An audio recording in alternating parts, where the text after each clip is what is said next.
Conceal your intentions, इसका मतलब क्या है? ये लॉ कहता है कि कभी भी अपने प्लान्स और गोल्स लोगों को मत बताओ। जब तुम अपने प्लान्स और गोल्स लोगों को बता देते हो तो लोग या तो तुम्हारे प्लान में रुकावट बन जाते हैं या उसको बिगाड़ देते हैं। जब तक जरूरत ना हो तब तक लोगों को अपने असली मोटिव का पता मत चलने दो। अब मैं तुमको 3 पॉइंट्स में समझाता हूँ कि क्यों जरूरी है अपने इरादों को छुपाना। फर्स्ट, लोग तुम्हारे दुश्मन बन सकते हैं। अगर लोग तुम्हारे गोल्स जानते हैं तो कुछ लोग तुमसे जलन या तुमसे कंपटीशन के चक्कर में तुम्हारे खिलाफ काम करने लगते हैं। सेकंड, सरप्राइज एलिमेंट का फायदा मिलता है। जब लोग तुम्हारे इरादों को नहीं जानते तब तुम अनएक्सपेक्टेड मूव्स चलते हो जिससे उन्हें हराने या कंफ्यूज करने में तुम कामयाब हो सकते हो।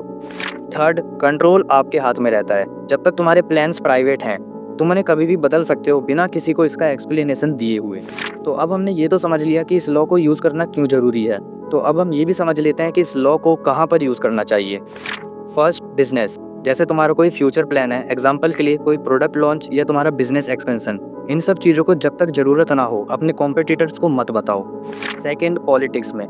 राजनीति में अपने इरादों को छुपाना एक स्ट्रॉन्ग वेपन होता है। जब लोग तुम्हारे नेक्स्ट मूव का अंदाज़ा नहीं लगा पाते तब तुम अपर हैंड में होते हो।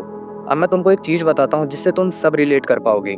जितने भी लोग स्कूल कॉलेजेस में पढ़ रहे हैं उन सबकी क्लास में एक ना एक ऐसा बंदा तो ज़रूर होगा जो पूरे साल सिर्फ और सिर्फ ये रट्टा लगा के रखता होगा कि भाई मैंने तो कुछ नहीं पढ़ा, सर क्या पढ़ाते हैं मुझे कुछ समझ नहीं आता, भाई मेरी पढ़ाई बहुत बेकार चल रही है, एग्ज़ाम में मैं पास हो पाऊंगा कि नहीं मुझे पता नहीं। लेकिन वही बंदा एग्ज़ाम होते हैं, रिजल्ट आता है और रिजल्ट में पता चलता है कि उसने पूरी क्लास में टॉप करा है। तो वो जो तुम्हारी क्लास का टॉपर है वो इसी लॉ नंबर 3 को यूज़ करता है, conceal your intentions.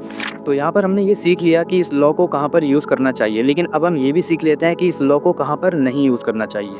First, close relationships में, जैसे फ्रेंड्स या फैमिली, ऐसी चीज़ों में ट्रांसपेरेंसी ज़रूरी होती है। अगर तुम हमेशा एक दूसरे के बीच सीक्रेट्स रखोगे तो इससे सामने वाले का विश्वास तुम्हारे ऊपर से कम हो जाएगा। Second, team work situations. जब तुम एक टीम में काम कर रहे हो जहाँ पर कोऑर्डिनेशन जरूरी है, अगर ऐसी सिचुएशंस में तुम अपने प्लान्स छुपाते हो तो वहाँ पर कंफ्यूजन और प्रॉब्लम बढ़ सकती है।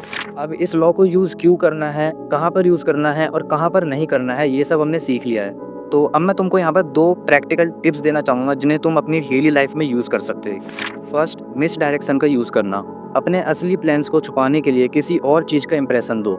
एग्जाम्पल के लिए मान लो तुम्हें अपनी क्लास का टॉपर बनना है और तुम अपने घर पर बहुत मेहनत कर रहे हो, तो तुम अपने दोस्तों को ये मत बताओ कि भाई मेरी पढ़ाई बहुत अच्छी चल रही है, मैं इतने इतने घंटे पढ़ रहा हूँ, इस बार के एग्ज़ाम में तो मैं टॉप मार दूंगा।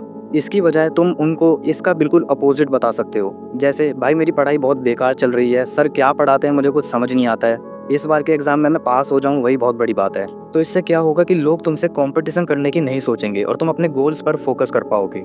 सेकंड, कम बोलना सीखो, क्योंकि होता क्या है ना, कभी कभार हम ज़्यादा बोलते बोलते दूसरों के सामने अपने सारे राज उगल देते हैं। इसीलिए जितना कम तुम बोलोगे उतना ही कम लोग तुम्हारे गोल्स का अंदाज़ा लगा पाएंगे।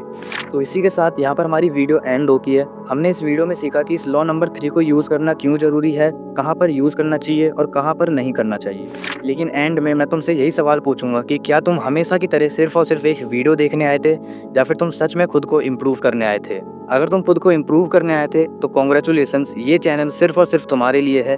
ऐसी और वीडियोस देखने के लिए चैनल को सब्सक्राइब कर सकते हो और इस वीडियो से अगर तुम्हें 1% भी कुछ सीखने को मिला हो तो एक लाइक जरूर से कर देना। और ओवरऑल वीडियो कैसी लगी, अच्छी लगी तो तुम मुझे कमेंट में बता सकते हो और बुरी लगी तो भी तुम मुझे कमेंट में बता सकते हो। मैं तुम्हारे कमेंट्स में दिए हुए सजेशंस को अपनी नेक्स्ट वीडियो को इम्प्रूव करने के लिए यूज़ करूँगा। तो मिलेंगे अगली वीडियो में, तब तक के लिए बाय।